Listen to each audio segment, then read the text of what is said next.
दुनिया भर को इस बात की जानकारी है कि ईरान और इजराइल के बीच युद्ध लगातार चल रहा है। पिछले 4 वर्षों से युद्ध की स्थिति भयावह होती जा रही है।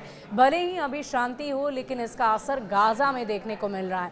पिछले 4 हफ्तों से भूखमरी की स्थिति ऐसी विकराल रूप धारण कर चुकी है कि कई लोगों की जान जा रही है। अस्पतालों में खाने पीने को कुछ नहीं, दवाइयां तक नहीं, और इसी बीच यूएन की तरफ से चेतावनी दी गई है कि स्थिति और भी ज्यादा खराब हो सकती है। अब आप ये समझ सकते हैं कि स्थिति और कितनी ज्यादा खराब हो सकती है। बताया जा रहा है कि डॉक्टर्स के पास खाने को देने के लिए बच्चों तक को कुछ नहीं है। इसके अलावा वयस्कों की भी जान लगातार जा रही है। क्या है स्थिति गाजा की, आपको पूरी जानकारी डिटेल में इस वीडियो में देते हैं।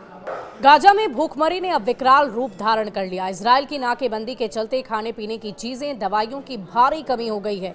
गाजा सिटी के पेशेंट फ्रेंड हॉस्पिटल में हालात तो इतने खराब हैं कि डॉक्टर बच्चों को बचाने के लिए जरूरी दवाई और पौष्टिक खाना तक नहीं दे पा रहे।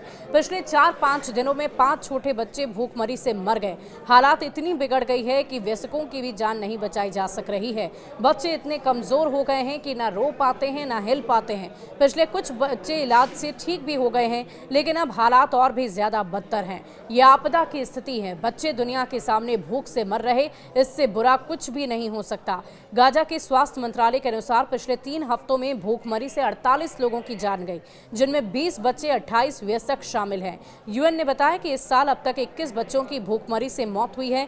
यूएन के विश्व खाद्य कार्यक्रम का कहना है कि करीब 1 लाख महिलाएं और बच्चे तुरंत इलाज के मोहताज हैं, लेकिन दवाई और खाने की कमी के कारण ये मुमकिन नहीं हो पा रहा। हॉस्पिटल में हर दिन 200 से लेकर 300 बच्चे इलाज के लिए आ रहे हैं। डॉक्टर राणा ने यह बताया कि कर्मचारी भूखे हैं। 2 नर्सों को ड्रिप चढ़ानी पड़ी है। पिछले हफ्ते मरने वाले 5 बच्चों में 4 की मौत पेट की गड़बड़ी, गैस्ट्रिक अरेस्ट से हुई है, क्योंकि उनके लिए जरूरी पौष्टिक खाना उपलब्ध ही नहीं था। 5वीं बच्ची सिवर, जो 4.5 साल की थी, उसके शरीर में पोटेशियम की भारी कमी हो गई। दवाइयों के अभाव में वो 3 दिन बाद आईसीयू में चली गई।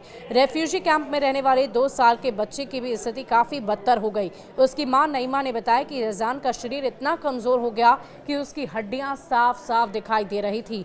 2 बैगन को पानी में उबालकर कई दिन चलाना पड़ रहा है। जान के पिता महमूद ने कहा कि डॉक्टर कहते हैं खाना दो, लेकिन मैं कहता हूं खाना ही नहीं है। हमारा बच्चा धीरे धीरे हमारे हाथों से फिसलता जा रहा है।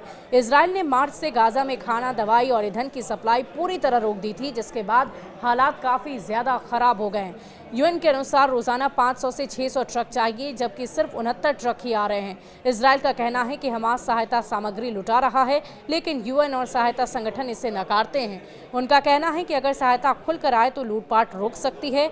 मौतों का सिलसिला गाजा में शुरू हो चुका है। अगर ये नहीं रुकता है तो हालात और भी ज्यादा भयानक हो जाएंगे। आप स्थिति को समझ पा रहे होंगे कि कैसे जब ट्रकों को रोका जा रहा है, खाना नहीं पहुंचाया जा रहा है, इसकी वजह से महामारी की स्थिति गाजा पट्टी में हो गई है, गाजा में हो गई है, जिससे कई लोगों की जान जा रही है। यूएन भी सहायता करने में असफल नजर आ रहा है।